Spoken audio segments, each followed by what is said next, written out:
Hola a todos, bienvenidos al canal. Mi nombre es Sonia García, soy psicóloga familiar sistémica y psicóloga social y del trabajo. Y el día de hoy he querido hacer este video sobre lo que está sucediendo, lo que se puede analizar desde la psicología sistémica y desde la psicología social sobre el caso de Johnny Depp y Amber, su pareja anterior, ¿no?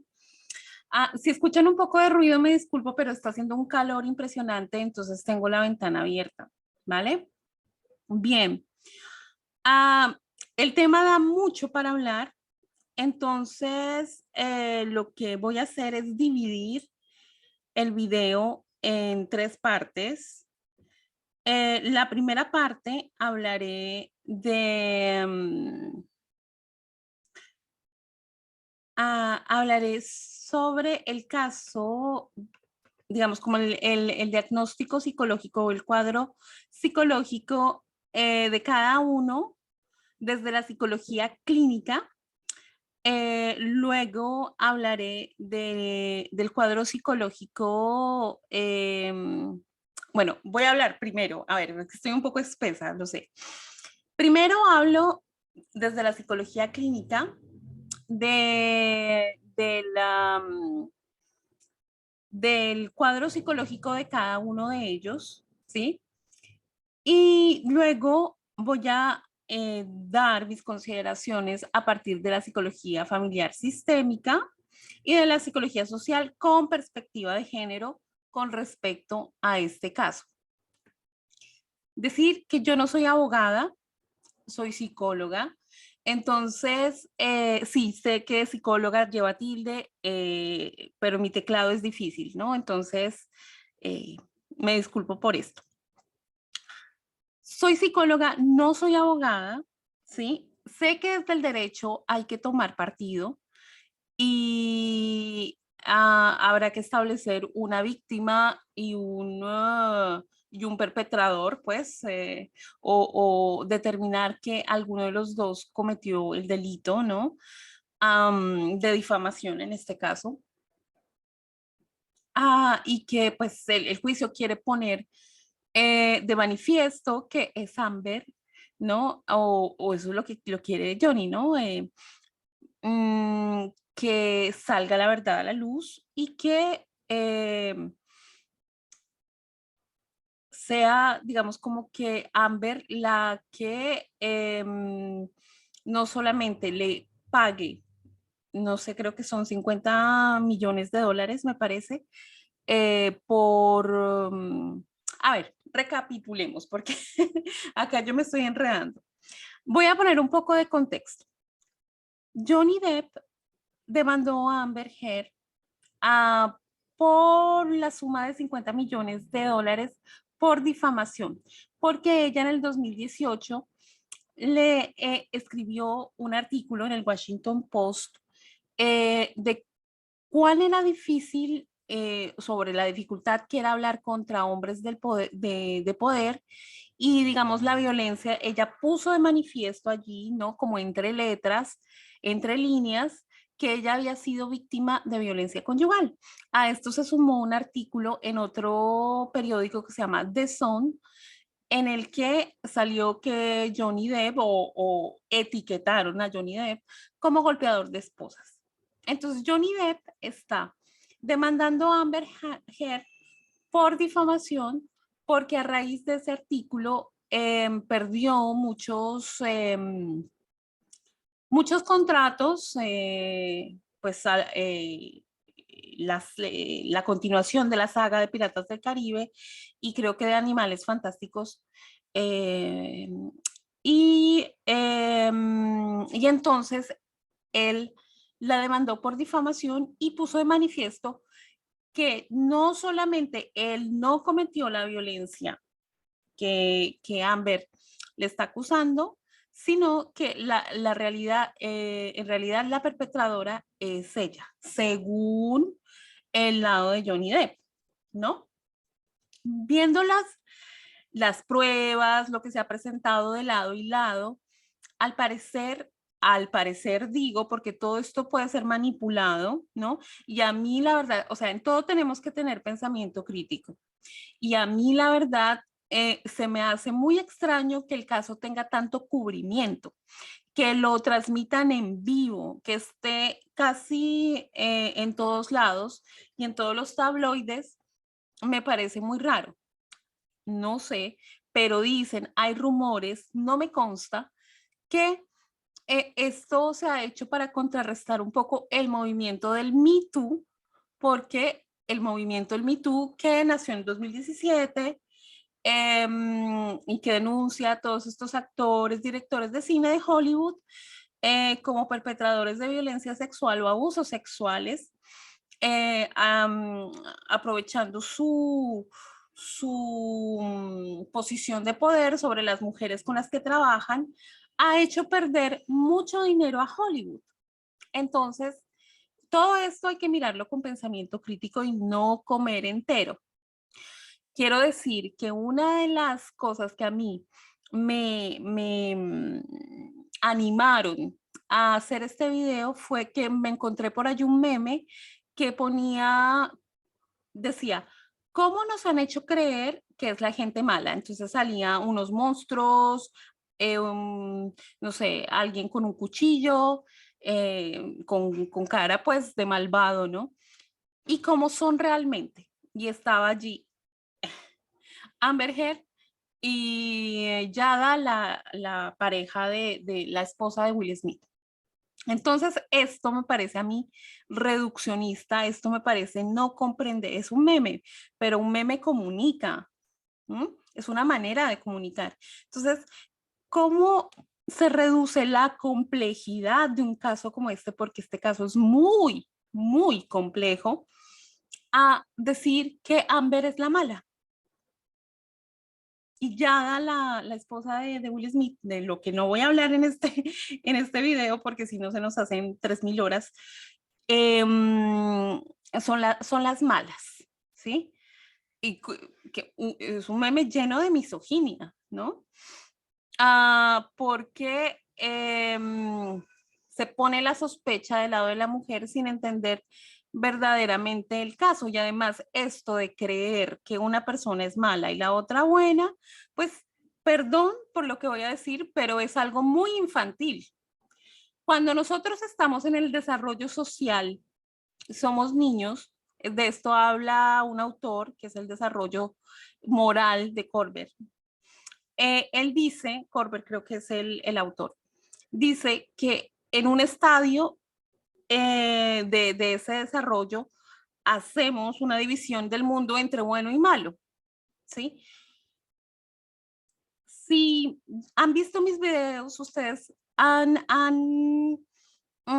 se han dado cuenta que yo hablo sobre la sombra, sobre esa parte de la personalidad en la que hemos reprimido muchas de lo que, pues, digamos, sabemos que no es, que tenemos o que pensamos o que sentimos, que sabemos que no son aceptados socialmente, tanto por nuestra familia como por el sistema un poco más extendido, ¿no? El trabajo, los amigos, etcétera. Entonces, todos tenemos una sombra, ¿sí? No se puede decir que alguien es completamente malo y alguien es completamente bueno. Esto es reduccionista e infantil, ¿sí? Si nos ponemos a hablar de los grandes genocidas, tenían familia, tenían animales, querían a sus animales, incluso dicen por allí que Hitler era muy bueno con los niños, hasta de una niña se encariñó, una niña judía, quiero decir. Entonces, sin saberlo, obvio, después lo supo, creo, pues hay un rumor así, no sé, no voy a hablar de eso aquí porque si no me pierdo en las ramas, ¿no? Pero quiero decir que ninguna persona es completamente buena ni completamente mala, ¿no? Entonces aquí vamos a ver la complejidad de esto. Yo digo de una vez que no voy a tomar partido por ninguna de los dos, aunque según las pruebas y lo presentado por la parte, el equipo de Johnny y lo que se ve, las pruebas, los audios, porque hay audios, ¿no? De los episodios de violencia, el famoso episodio en el que ella le voló una parte de su dedo y todo eso pareciese que ella era la que era más perpetradora de violencia que él. Eso no quiere decir que él no haya ejercido violencia. Eso no quiere decir que él no tenga una responsabilidad, por lo menos inconsciente, de haberse adaptado a ese patrón de violencia. Obviamente desde el lado legal, pues él es inocente, pues si es verdad todo eso, si las pruebas llegan a, a, a tomarse como verídicas, ¿no? Lo presentado por el lado de Johnny Depp, pues él sería inocente, ¿no?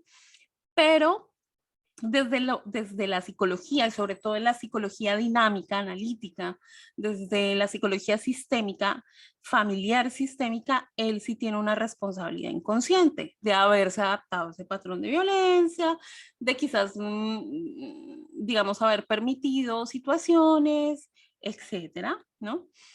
Bueno, decir que no va a tomar partido, que es como que si yo fuera una terapeuta de pareja, obviamente, eh, cuando tú estás en una posición de terapia de pareja, no puedes tomar partido por ninguno de los dos, a pesar de cualquier cosa, ¿sí? No puedes decir, no, yo le creo a Johnny y a la otra persona no. O sea, de verdad tienes que ponerte en medio de la relación. O sea, tú aquí ves la relación y no a las dos personas.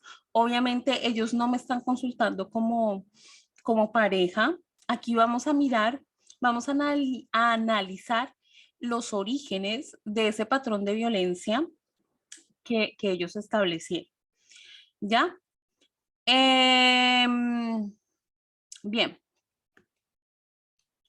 bueno, ya un poco de contexto, ¿no? Johnny Depp y Amber se conocieron en el set de la película Diario de un seductor en 2009. Su relación comenzó en el 2012, después se casaron en la isla privada en las Bahamas en febrero del 2015.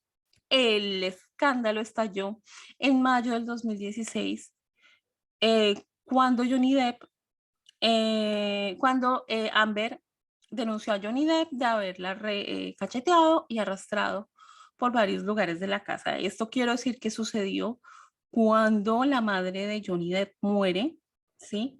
Entonces, pues por ahí ese evento puede haber influenciado tanto en la psicología y en las emociones de Johnny, y eso pudo haber generado o desencadenado alguna reacción eh, desfasada, ¿sí? O exagerada o, digamos, violenta de la parte de Amber. Recordar que Amber está diagnosticada con dos trastornos y ahora vamos a hablar de ello.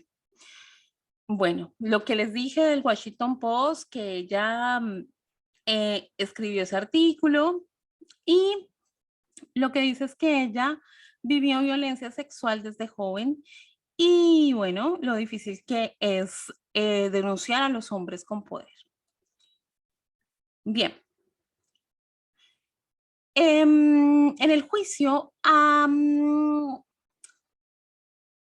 ha declarado o ha servido como perito una psicóloga forense que se llama Sharon Curry, que ha dado el perfil clínico de Amber, ¿sí? Y bueno, ese es el posible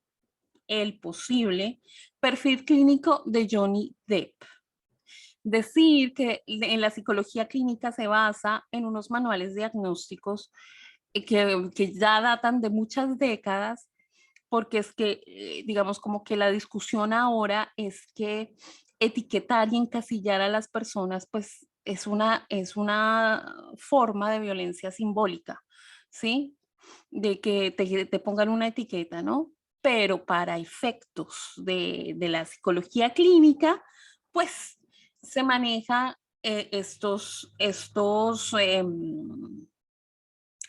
estas etiquetas, ¿no? Estos perfiles. Entonces, en el caso de Johnny Depp, tiene ansiedad, tiene ataques de pánico, pues por lo que se ha sabido en su, pues a lo largo como de su biografía, ¿no?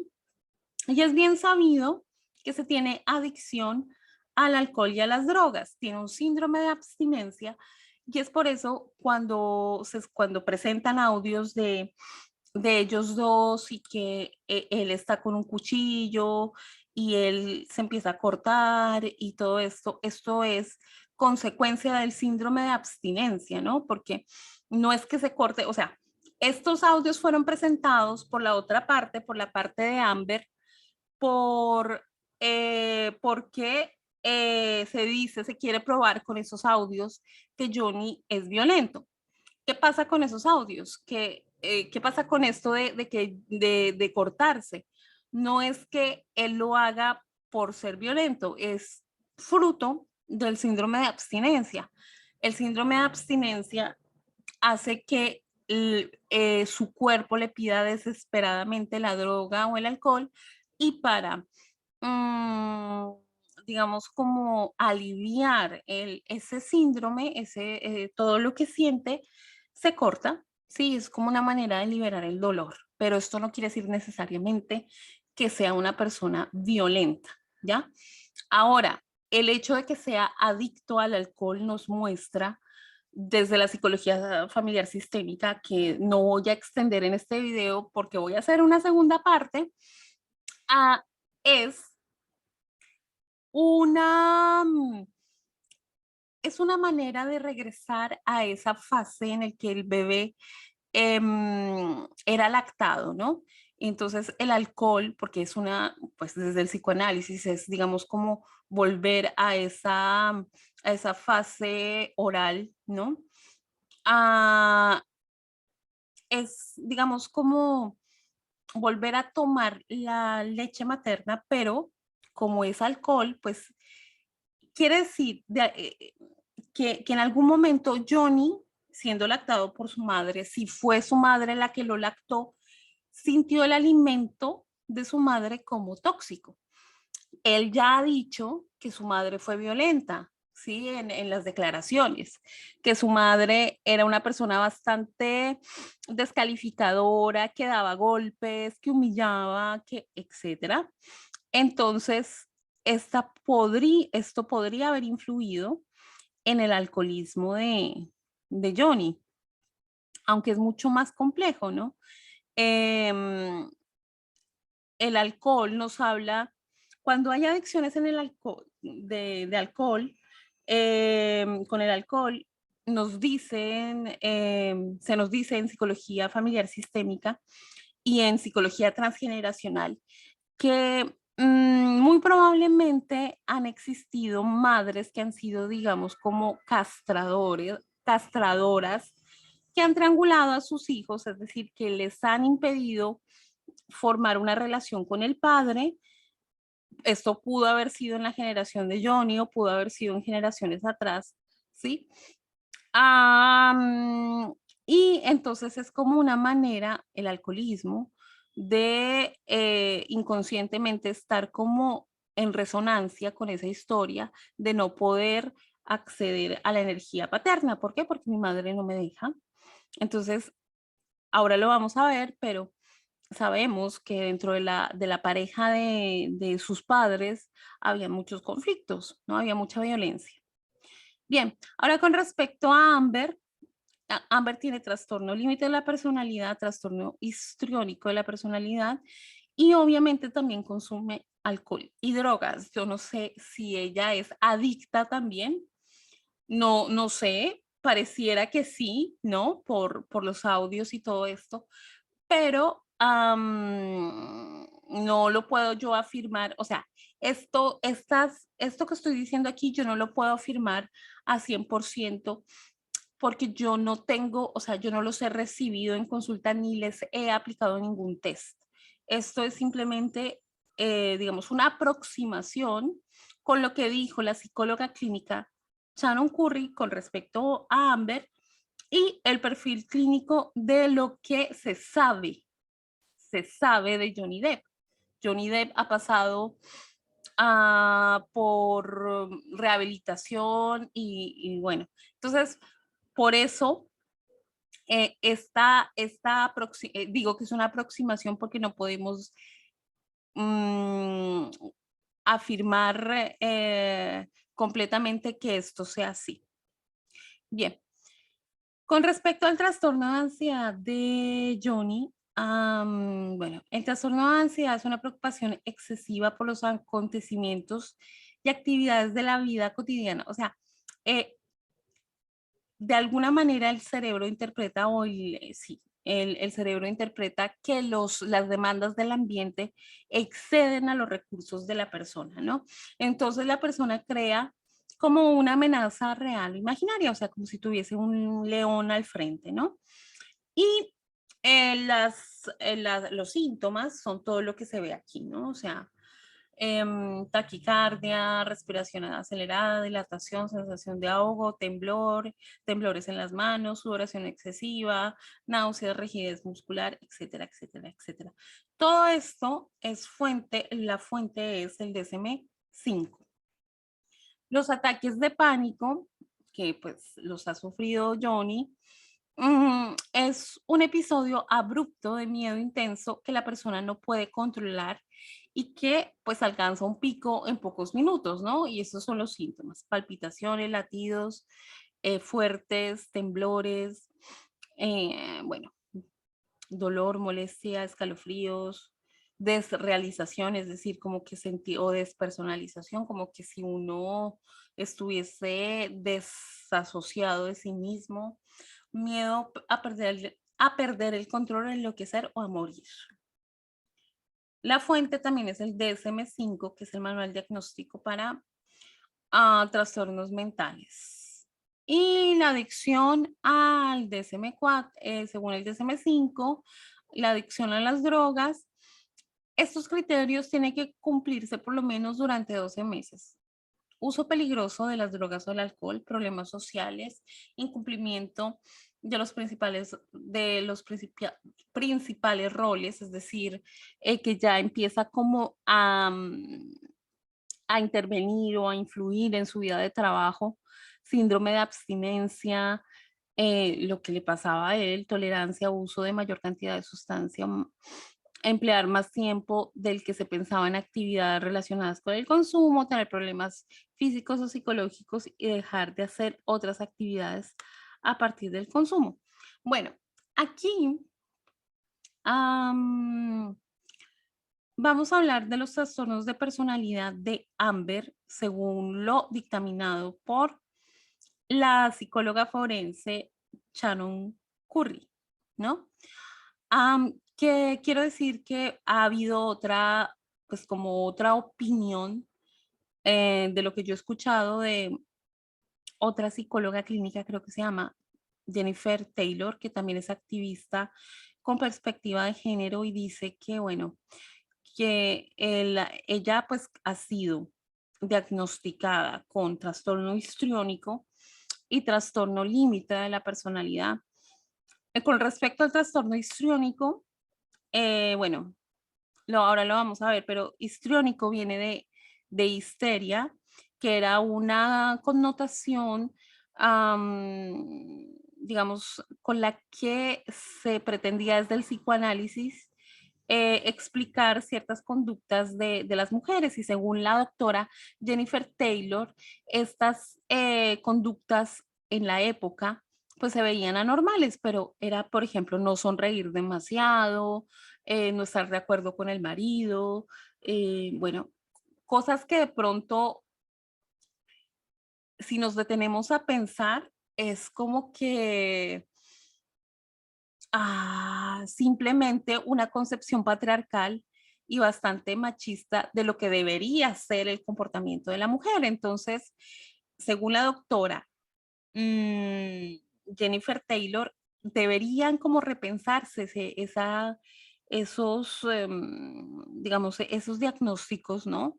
O el nombre del trastorno, ¿no? Pero como estamos en psicología clínica, estamos determinados por esos manuales, que quiero decir que esos manuales vienen de Estados Unidos, porque es la Asociación Americana de Psicología, y esto de americano también me molesta porque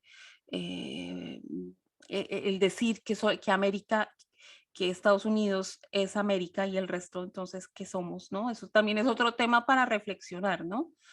Um, Porque, bueno, entonces la Asociación Americana de Psicología determina que así se debería diagnosticar los trastornos, ¿no? Entonces, en el apartado de los trastornos de personalidad, en el DSM-5 encontramos el clúster A, que tampoco yo estoy de acuerdo con esta denominación raros, o sea, es como una etiqueta como muy general, ¿sí? Y decir, y etiquetar a alguien de raro y excéntrico, pero bueno, así está, ¿no? Entonces es el grupo de los raros y excéntricos y está el trastorno paranoide, esquizoide y esquizotípico. En los del clúster B están los emocionales, erráticos, dramáticos y he escuchado que son infantiles, entre comillas. Y está el antisocial, el trastorno antisocial de la personalidad, el borderline o límite, el histriónico, el narcisista. Y está el clúster C, que son los ansiosos, los temerosos. Y está el trastorno dependiente, el trastorno evasivo y el trastorno obsesivo compulsivo o TOC. Quiero decir que los trastornos de personalidad se diferencian de otros trastornos porque son la estructura de la personalidad, es decir, la persona se ha formado, ha estructurado su personalidad de esta manera. No es que el trastorno le haya pasado por un evento traumático en la vida, por lo menos en la vida contemporánea, no. ¿Sí? Quizás sí se deba a traumas en la infancia, en la pequeña infancia, eso sí, pero en la vida adulta contemporánea, que sea como un estrés postraumático, no, o como un trastorno depresivo por algo que le haya sucedido en algún momento dado, no, esto hace parte de la estructura de la persona. Es decir, si la persona se ha puesto el filtro de los labios gordos desde toda su vida y se ha presentado así al mundo desde pequeña, pues ese es su filtro, es su carta de presentación, ¿no? Bueno, era para hacer un ejemplo como con esto del filtro, ¿no? Entonces, no es que la persona decida de un momento o que le haya sucedido el trastorno de un momento para otro, por eso son trastornos de la personalidad, hablan de la estructuración de la personalidad. Bien, con respecto ya específicamente al trastorno límite de la personalidad, bueno, el patrón dominante aquí es el miedo al abandono, ¿no? Estas personas son muy inestables emocionalmente en las relaciones interpersonales, están muy pendientes de la autoimagen y se caracterizan por una desregulación emocional, es decir, una impulsividad intensa que empieza en las primeras etapas de la vida adulta y está presente en diferentes contextos, ¿no? Es bien sabido, pues según los audios que hemos escuchado, que Amber, por ejemplo, en los audios en el que pasó el episodio del dedo, a ella estaba muy preocupada porque no por que Johnny esté bien de su dedo, sino porque qué va a pasar, que si él la va a abandonar, que sí, sí. Am, entonces, la persona tiene bastante miedo al abandono, ¿sí? Eh, y digamos, esto, ya lo vamos a mirar en más detalle, pero esto sumado a esa baja regulación de emociones hace que la persona explote, ¿sí? Explote en episodios de ira, ¿ya? Bueno, entonces la persona hace esfuerzos desesperados para evitar el desamparo real o imaginado, es decir, el abandono, ¿sí? Y aquí esto nos puede dar cuenta un poco de la infancia de ella. Ahora vamos a verlo más detenidamente. Patrones de relacionales inestables, intensas, que se caracterizan por los extremos de idealización y de evaluación. Johnny dice que cuando empezaron a salir, ella como que lo alababa mucho, le hacía como muchos cumplidos, que parecía que ella fuera su alma gemela, pues, o sea, ella lo dijo de él, pero él lo quiso como dar a entender también, porque ella había leído los libros que él había leído, le gustaban los mismos grupos de música que a él, o sea, él se sintió entendido, conectado, representado, identificado en el discurso de ella, ¿ya? Y entonces eso lo hizo sentir, digamos, como idealizado, ¿no? Entonces aquí se mira como una idealización de Amber. Dice Amber que ella no conocía a Johnny Depp, pues obvio lo conocía porque es una persona famosa, pero no, digamos, como que... Y hay amigas que la desmienten, que dicen que no, que Amber cuando era joven tenía tapizado su cuarto de afiches de Johnny Depp. Si esto es cierto, aquí miramos la idealización de ella, ¿ya? Y seguido de episodios de evaluación. La hermana de Johnny Depp declaró hace poco y dijo que ella había escuchado cómo Amber lo llamaba viejo gordo y... Sí, viejo gordo. All and fat men. Y que cuando él había sido escogido para la campaña de Sauvage, de, bueno, un perfume, no sé si es Givenchy o no sé, perdón, no recuerdo la marca, pero era una marca de perfume, pues perdón, Amber había dicho que ella no entendía cómo lo hubiesen podido escoger a él si la fragancia esa era para hombres apuestos, elegantes y jóvenes, y que él no era eso. Él era todo lo contrario, era un viejo gordo y que estaba acabado. O sea, hay una descalificación, ¿sí? O sea, hay como una oscilación entre episodios de idealización y de devaluación. Bueno, inestabilidad intensa, persistente en la autoimagen, dicen que este síndrome es muy frecuente en personas estéticamente muy agradables, ¿no? Porque están como muy pendientes de su autoimagen y el impacto que tiene esa autoimagen en las demás personas, ¿no? Muy conscientes de su sentido del yo. Impulsividad en dos o más áreas que son gastos en exceso, pues son autolesivas, quiere decir autodestructivas, que es como las compras compulsivas, el sexo compulsivo, conducción temeraria, atrancones alimentarios y drogas. De lo que sé es que Amber consume drogas, ¿no? El resto no lo podría decir, ¿no? Pero drogas por lo menos sí. Y bueno, el sexo, pues hay rumores que ya tenía algo ya estaba saliendo al mismo tiempo con Elon Musk y con James Franco, cosa que solamente hay unos videos por ahí de ella con los susodichos en un ascensor, cada uno por aparte, es decir, ella con cada uno en un día diferente, quiero decir, pero eso no es determinante para decir que ella pues tiene una actividad sexual autolesiva, ¿no? Bien, sensación crónica de vacío. em, digamos, comportamientos de automutilación, de estar, digamos, amenazando con el suicidio, que se utiliza como una manipulación, ¿sí? Enfado inapropiado, intenso, dificultad para controlar la ira, es decir, es muy difícil para esas personas controlar la ira. No es que aquí estamos intentando comprender. Yo aquí no estoy intentando defender a Amber ni decir que hay que este trastorno justifica que Amber se comporte así. Estamos comprendiendo desde los diagnósticos que ya le han hecho, ¿ya? Que ahora que se pueden debatir esos diagnósticos, pues posiblemente sí. Pero una persona con este trastorno es muy usual que no pueda regular sus emociones, no ha aprendido cómo.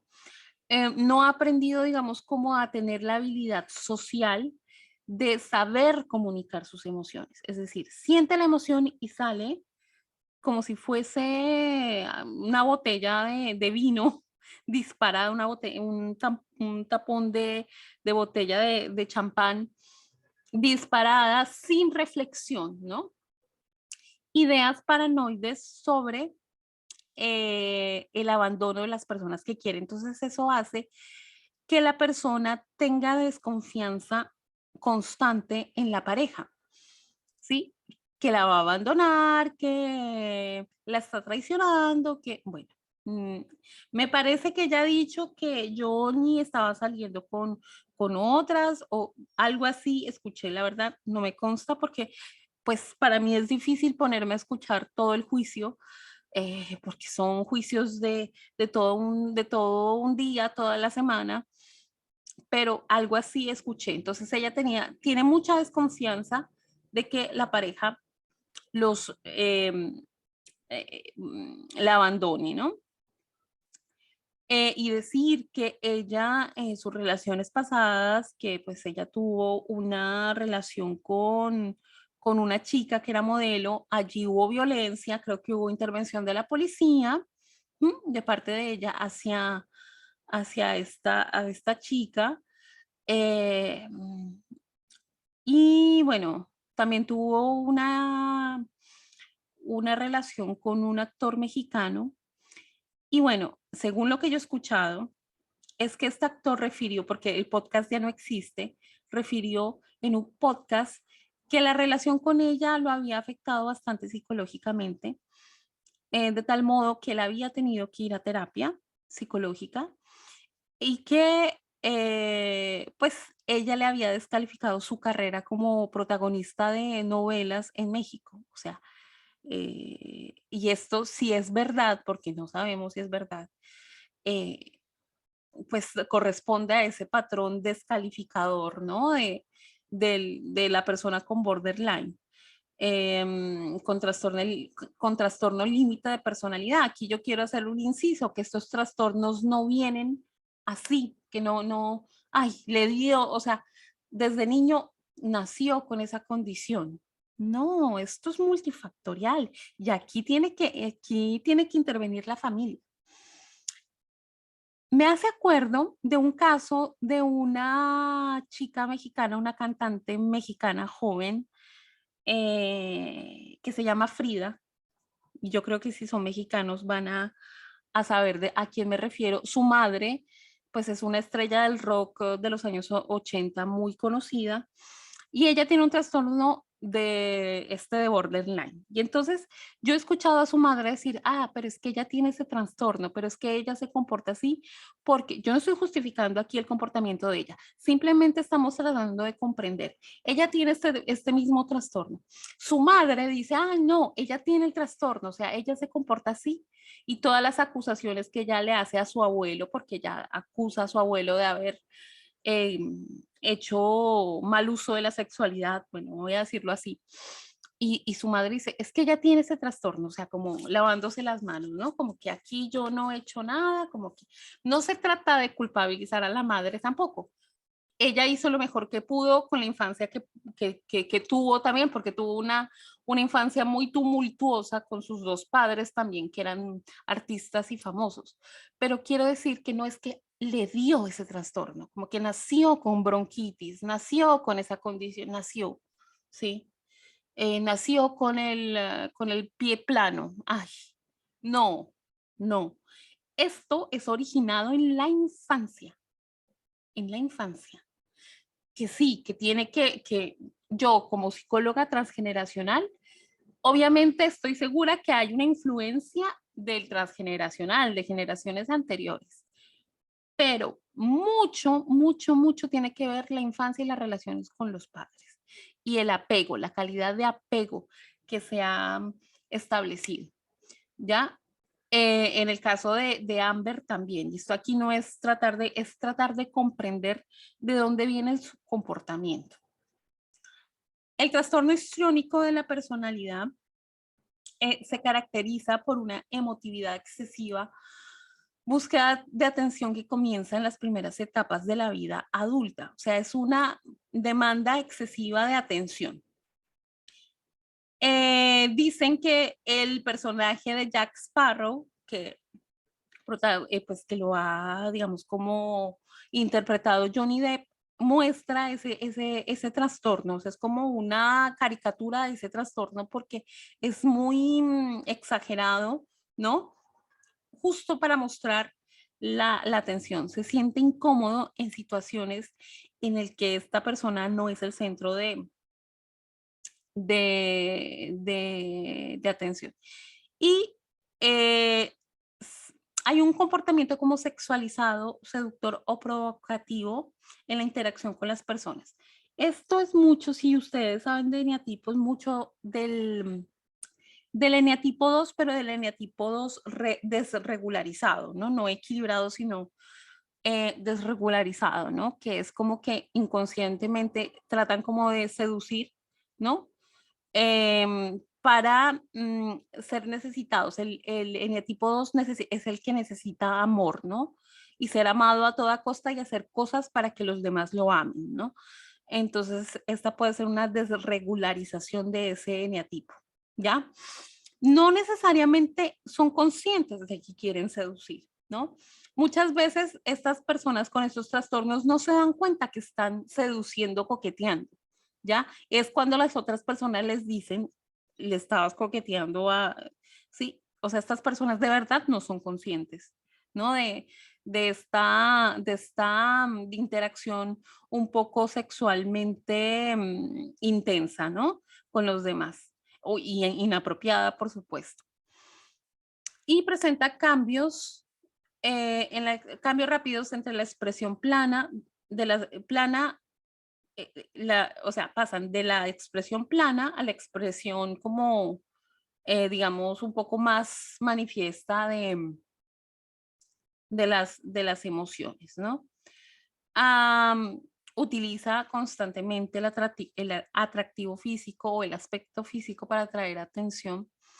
Um, digamos, la diferencia entre la personalidad histrónica y el borderline es que aquí, digamos, como que se trata de atraer la atención de todas las personas, aunque sean desconocidas, y el trastorno límite, ¿sí? O el borderline o el TLP, como son las siglas, um, digamos como que lo que se intenta es no perder a la persona que queremos, ¿no? O sea, que no ser abandonados por las personas que queremos.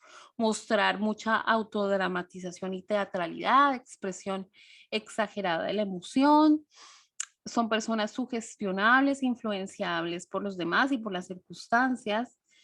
Y, digamos, o sea, se adaptan, digamos, a los demás, ¿no? Para ser aceptados, ¿no? Son como que se camuflan, ¿no? Entonces esto hace parte también como de este mecanismo en el que Amber se camuflaba.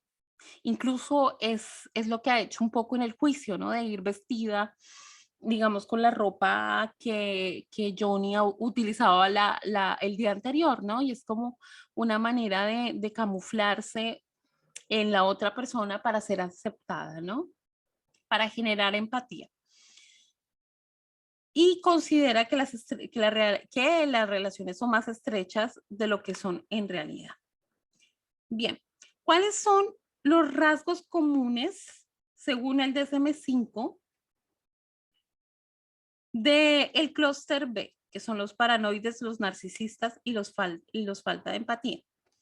A ver, el clúster B, si lo recordamos bien, está el trastorno antisocial, el borderline o el límite, que es lo mismo, el histriónico y el narcisista. A ver, acá dicen que ella, colegas míos dicen que ella es narcisista, que tiene trastorno de narcisista. No podemos afirmar a ciencia cierta que ella tenga ese trastorno narcisista de la personalidad. Tiene quizás rasgos narcisistas y es muy posible, no lo puedo afirmar completamente, no puedo afirmar a ciencia cierta y decir, sí, ella tiene esto, porque habría que hacer una evaluación y un test y un diagnóstico y etcétera, que ella tenga trastorno narcisista. Eh, es muy posible que ella tenga triada oscura, ¿no? La triada oscura es, las tres características son el narcisismo, el maquiavelismo y la psicopatía, creo que es, sí. El maquiavelismo es pasar por encima de los demás para lograr los objetivos. Bueno, o sea, la triada oscura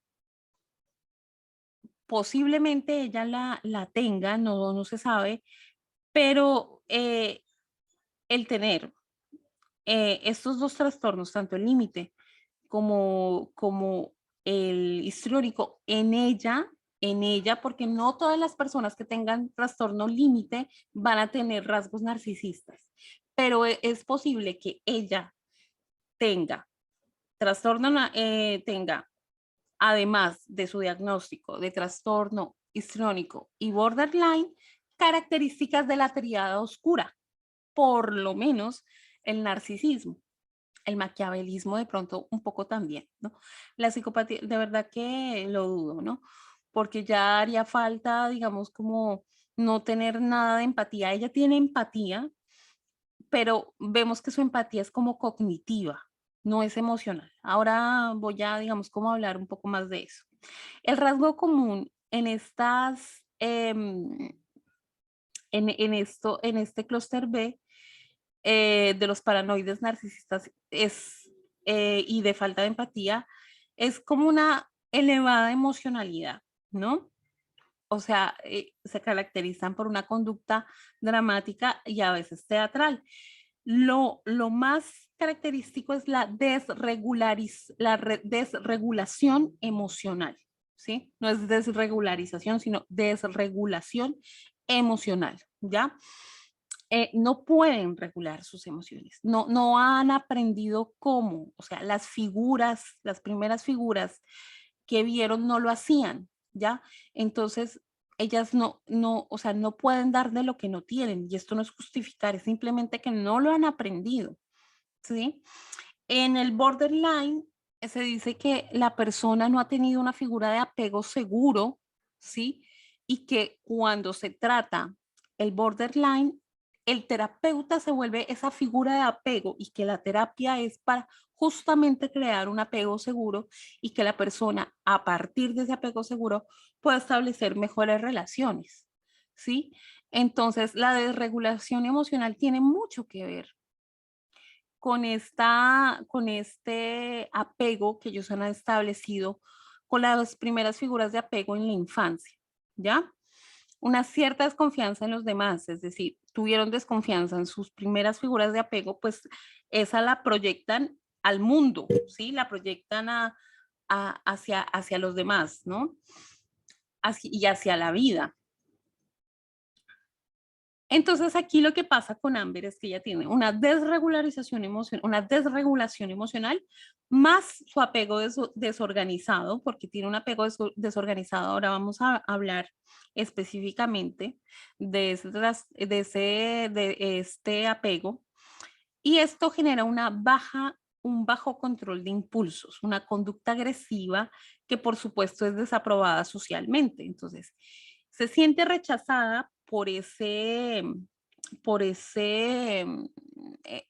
conducta, ¿sí? Se siente socialmente desaprobada y entonces esa desaprobación hace que la persona con desregulación emocional otra vez sea agresiva, ¿no? Entonces se vuelve como un círculo vicioso. Bien, entonces, como les decía, esto viene de la infancia. Esto viene de la infancia. Ambos crecieron en hogares con dinámicas relacionales violentas. En el caso de Johnny, su madre era una persona muy violenta, agresiva, descalificadora, odiaba a la madre de su padre, ¿sí? Entonces es como mandarle inconscientemente el mensaje a sus hijos, no pueden recibir la energía de su abuela paterna o del lado del linaje paterno, ¿no? Porque es malo, porque es, entonces aquí vemos el patrón alcohólico del que yo les mencionaba antes, ¿no? Que es como que yo me refugio en el alcohol porque no puedo, porque mi madre no me ha permitido. Esto es de la psicología, desde la psicología sistémica y un poco tomado también de las constelaciones familiares que se han alimentado, ¿no? De estas teorías sistémicas, ¿no? Entonces, no he podido tomar a mi padre, ¿no? Porque mi madre no me lo ha permitido, entonces me refugio en el alcohol, ¿ya? Y digo mi madre porque se ve que hay una triangulación allí. Yo voy a extenderme un poco más en mi próximo video sobre el tema, pero Johnny está triangulado, estuvo triangulado, es decir, a ver, cuando hay problemas de pareja, lo que sucede es que uno de los dos uno o los dos van a triangular a sus hijos, ¿no? Entonces es muy posible que Johnny haya sido triangulado por su madre a pesar de la violencia y todo esto, que le haya dicho, mira lo que me hace tu padre, o mira a tu padre, que mira, o sea, quejándose del padre. Y a ver, los niños no son terapeutas, los niños no son cubos de basura que tengan que soportar o enterarse de esta manera o ser depositarios de quejas del otro progenitor, porque pues necesitan también a la otra figura, necesitan tomar la energía, somos 50% mamá y 50% papá, ¿sí? O sea, me haya criado o no, esa energía de vida de esa persona que estuvo ahí en el momento de la concepción la tengo, ¿ya? Entonces, si mi madre no se llevaba bien con mi padre, a veces un niño se apega a su madre, ¿sí? Porque es la que más está con él, porque pues recordar que hemos estado socializados en una sociedad patriarcal y son las mujeres las que se han quedado históricamente más con los niños que el padre, ¿no? Entonces es como que no he podido tomar a mi padre, ¿no? Y que el alcoholismo puede haber sido expresión de esto.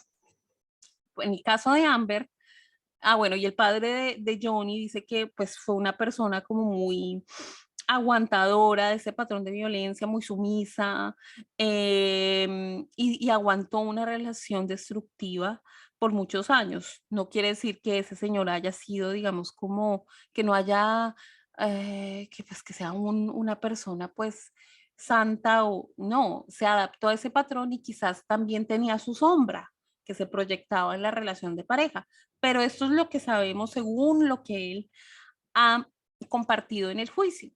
Ahora, con respecto a Amber, su padre era una persona violenta, su madre creo que también tenía adicciones, su madre sufrió violencia conyugal, su padre le regaló creo que fue, bueno, un arma a los 16 años, aunque eso en Estados Unidos es muy común, de compras algo y te regalan un arma, cosa que muestra como en el inconsciente colectivo la autorización a la violencia, ¿no? Y por eso tienen ese problema social de tantos tiroteos, pero eso ya es otro tema, ¿no? Pero bueno, ese inconsciente tribal, ese inconsciente colectivo violento también se manifiesta en las relaciones de pareja en ese contexto estadounidense, ¿ya? Porque, insisto, es estadounidense y no americano, por favor, ¿no? Bien, entonces, ella también creció viendo unos padres que se peleaban y esto no la estamos justificando, estamos comprendiendo de dónde viene, ¿ya? Mm, vio una madre, eh, digamos, como víctima, según la interpretación de Amber, víctima de violencia y un padre perpetrador. ¿Qué pasa? A veces cuando hemos visto una madre violentada por nuestro padre o por su pareja, etcétera, podemos inconscientemente serle fiel repitiendo ese patrón, es decir, yo me consigo inconscientemente una pareja igual, perpetradora de violencia para estar en fidelidad inconsciente con mi madre y así que mi madre me mire y me quiera, ¿sí? Porque por estar peleándose con papá, quizás no me miró o no recibí el reconocimiento afectivo que yo necesitaba. O puede ser lo contrario, es decir, yo soy perpetradora de violencia para no ser justamente víctima de violencia como lo fue mi madre. Entonces yo lo hago al contrario, ¿ya? Es muy posible que Amber haya tomado esa segunda opción. Entonces ella lo hace al contrario de su madre, ¿sí? Y es fiel a su padre repitiendo ese mismo patrón de violencia, porque ella admira a su papá, ¿sí? Los idealiza mucho, ¿no? Y aquí quiero decir que cuando uno idealiza al papá o a la mamá, ¿sí? Mucho, no puede establecer relaciones de pareja sanas, porque uno está mirando, está todavía como entrampado en la familia de origen. Y si estás todavía de niño o niña entrampado en tu familia de origen, no puedes establecer relaciones sanas. El buen amor, por ejemplo, desde las constelaciones familiares se trata de desprenderse, decir, bueno, muchas gracias por todo lo que me dieron, ¿sí? No los idealizo, no soy insolente de decir que lo que ustedes hicieron por mí no me sirve para nada. Obviamente que hay que hacer un proceso de sanación aquí, porque aquí hay trauma, aquí sí hay trauma. Yo estoy segura que Amber pasó por traumas, Amber y Johnny, pero estoy muy segura que aquí hubo traumas porque ella dice que fue abusada sexualmente, no se sabe por quién, siendo joven. Eso es lo que ella dijo en el Washington Post en el 2018. Sí, si eso, todo eso es cierto, pues por allá hay traumas que resolver, ¿no? Y el trauma es una condición en que la psique de la persona se fractura para hacerle frente al hecho traumático, ¿no? Entonces hay partes sanas, hay partes que, digamos, se han desensibilizado para poder hacerle frente al trauma, ¿sí? Y entonces, bueno, pues eso requiere pues requiere un tratamiento o una intervención psicológica diferente, superar el trauma y todo esto, ¿no? Pero es muy posible que ella también haya vivido un apego desorganizado, ¿ya? Y ahora vamos a entrar a hablar sobre la teoría del apego. Bueno, eh, Johnny vivió muchas mudanzas en su infancia, y entonces esto nos habla de duelos migratorios, de mucha inestabilidad. Sus padres se divorciaron cuando él tenía 14, entonces eso es como mandarle el mensaje que inconscientemente, ¿no? Que las parejas duran 14 años y esto fue justamente lo que él duró con su pareja con la que tuvo sus hijos, ¿no? Creo que es Vanessa Paradis o Paradis, no sé cómo se pronuncia en francés. Bueno, es muy probable que Johnny haya tenido un apego ansioso, ambivalente y desorganizado.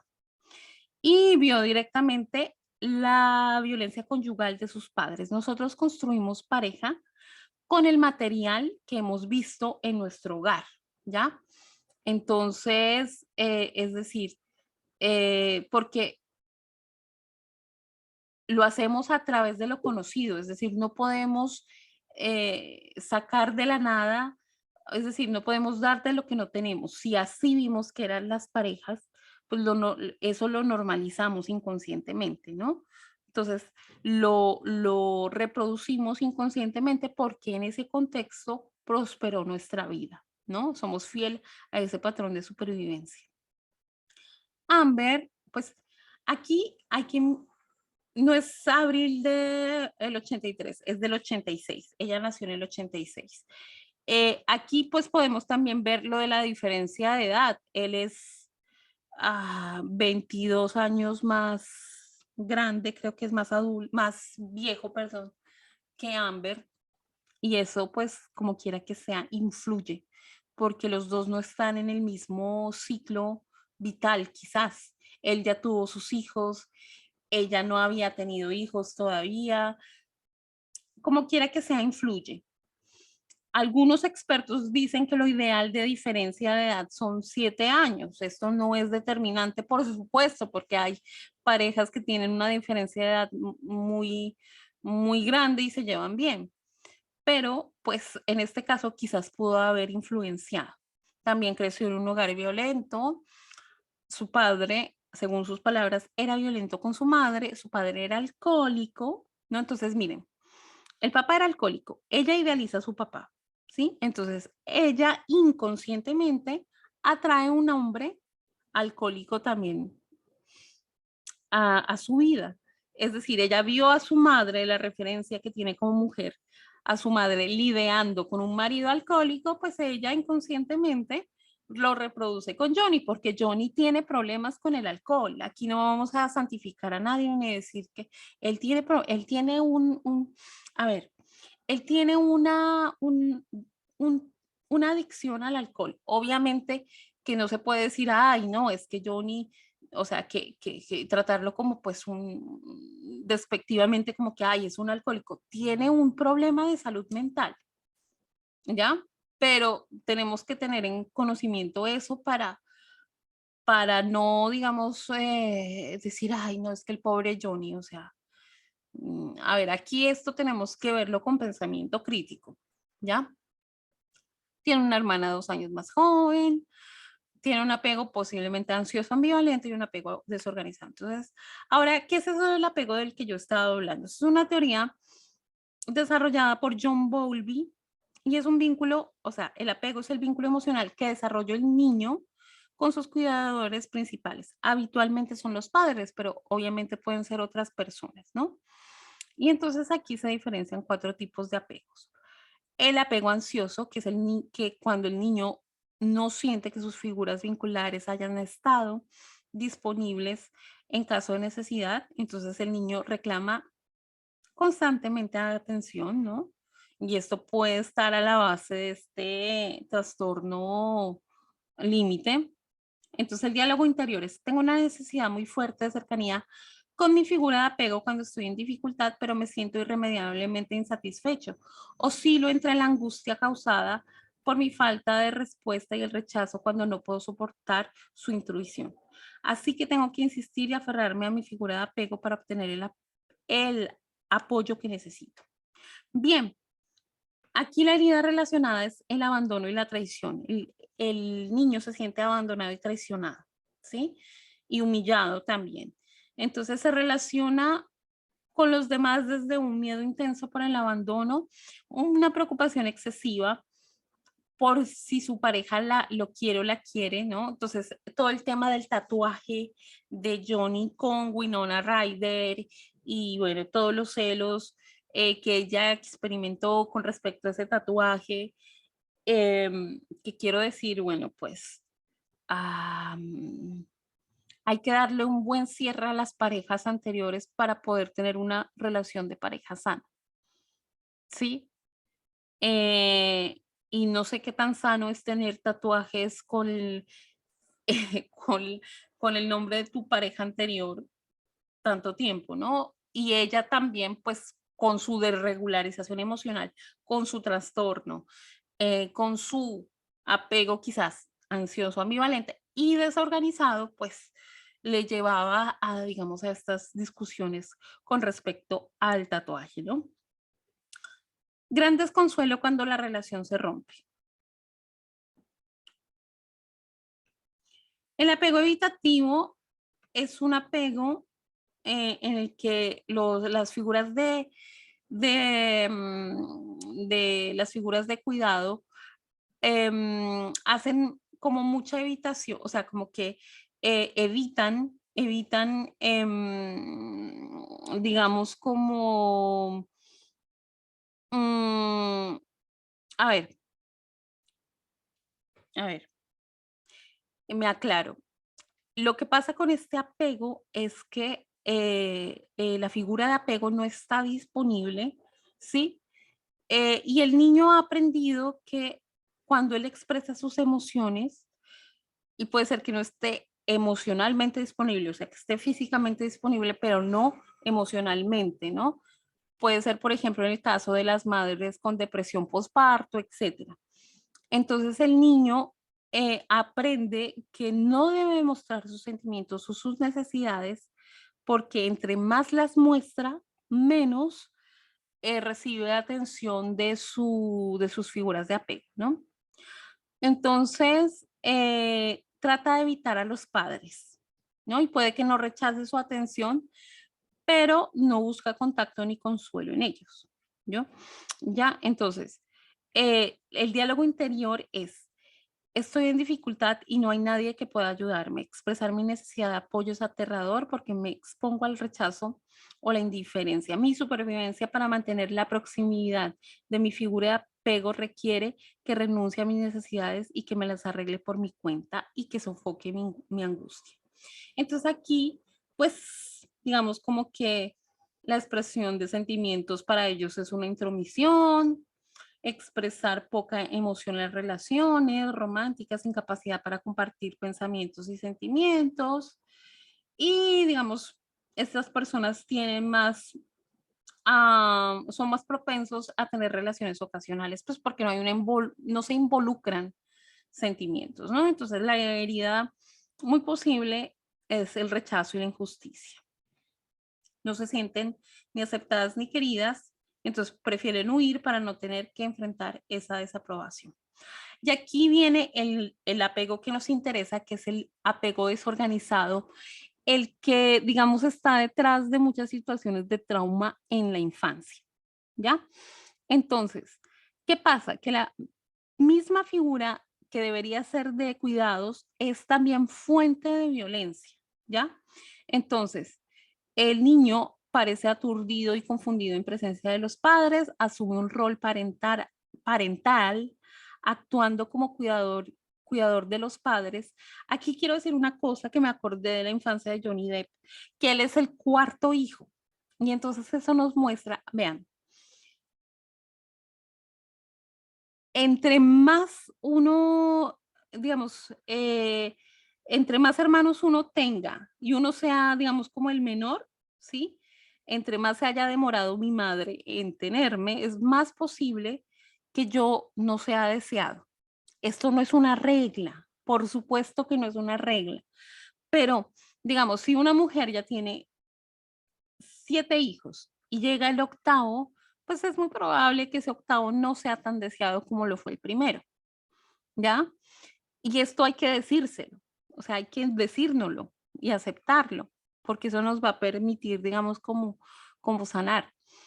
En el caso de Johnny era el cuarto, no sabemos si fue deseado o no, ¿ya? A veces cuando los padres tienen alcoholismo y drogadicción y todo esto, que es como el caso de Amber y también de Johnny, los niños se sienten como que tienen que parentar a sus padres porque ellos necesitan seguir teniendo padres. Entonces se hacen como que, o sea, los órdenes en la familia se invierten porque los niños se vuelven padres de sus padres. Entonces ellos normalizan esto en la edad adulta siendo como padres o madres de sus parejas, ¿no? Desorden en el sistema familiar, triangulaciones. Ya hablé de la triangulación que quizás vivió Johnny, ¿no? Y también Amber quizás fue triangulada, ¿no? Quizás por su madre diciéndole, mira lo que me hace tu padre, ¿sí? Eso es como triangulares, es que uno de los padres, por ejemplo, la madre, le da quejas al hijo de su otro, del otro cónyuge, es decir, de su otro progenitor, para que él inconscientemente tome partido. Pero esto no es conscientemente, esto es inconsciente. Y esto hace muchísimo daño porque el niño necesita sus dos figuras. Entonces, sí, pues obviamente una relación de pareja destructiva es algo que la persona tiene, la persona que está ahí en medio de esa situación tiene que desahogarse y digamos como expresar o comunicar, pero que esa comunicación no sea con su hijo. El hijo no es terapeuta, búscate un terapeuta, ¿sí? Pero no utilices a tu hijo como esponja de los conflictos. Hijos parentificados. Y entonces, claro, los padres son al mismo tiempo figura de miedo y figura de tranquilidad, que eso es lo que pasa en las relaciones conyugales. Entonces, ¿qué pasa? Perdón por el ruido. ¿Qué pasa ¿Cómo se manifiesta esto en la vida adulta? Pues han normalizado relaciones conformadas por la agresividad.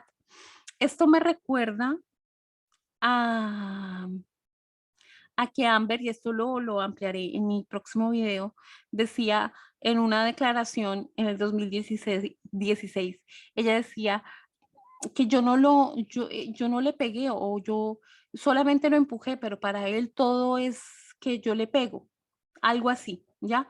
Entonces es como una normalización de la violencia y eso es porque los dos crecieron en hogares en los que había presencia de violencia conyugal, ¿ya? Ah, bueno, entonces hay como una desconfianza en los demás porque siente, y sobre todo en la pareja, porque los sienten, los viven como peligrosos, ¿sí? Incluso podrían llegar a agredirles para defenderse de esa posible agresión que pueden, que pueden haber estado recibiendo. Pues se dice que es una mezcla del tipo de apego ansioso y evitativo, pero es un poco más complejo que eso, porque aquí muchas veces está involucrado el trauma. Entonces, la elección de una pareja es inconsciente. Nos sentimos atraídos a lo conocido y familiar desde nuestras heridas infantiles. Pero lo más conocido o lo conocido no es necesariamente lo más sano. Por eso es que la relación de pareja es un espejo que nos refleja aquello que debemos sanar. Tanto Amber ha sido un espejo para Johnny y Johnny ha sido un espejo para Amber. No porque Johnny le muestre a Amber cómo es, no. Johnny le muestra el otro lado del patrón violento, ¿no? Que es el de adaptarse a ese patrón, ¿no? Como quizás lo hizo su madre. O sea, ¿sí? Para el inconsciente Amber, Johnny quizás sea su madre. Y para Johnny le muestra la violencia, ¿sí? Y todo lo que tiene que sanar de esa infancia conviviendo con una madre violenta, ¿sí? Perpetradora de violencia, que en este caso, pues, si es verdad todo lo que él alega, sería Amber, ¿ya?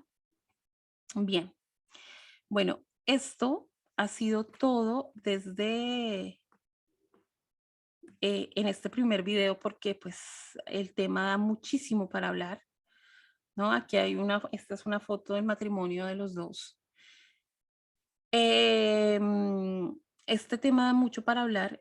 El próximo video voy a hablar solo desde la psicología sistémica y transgeneracional y haré otro video sobre desde la psicología social con perspectiva de género, cómo se podría ver el tema. Espero que te haya gustado. Si es así, regálame un me gusta, suscríbete a mi canal. Aquí te dejo en la barra de información, en la cajita de información, mis redes sociales y nos vemos en mi próximo video. Adiós.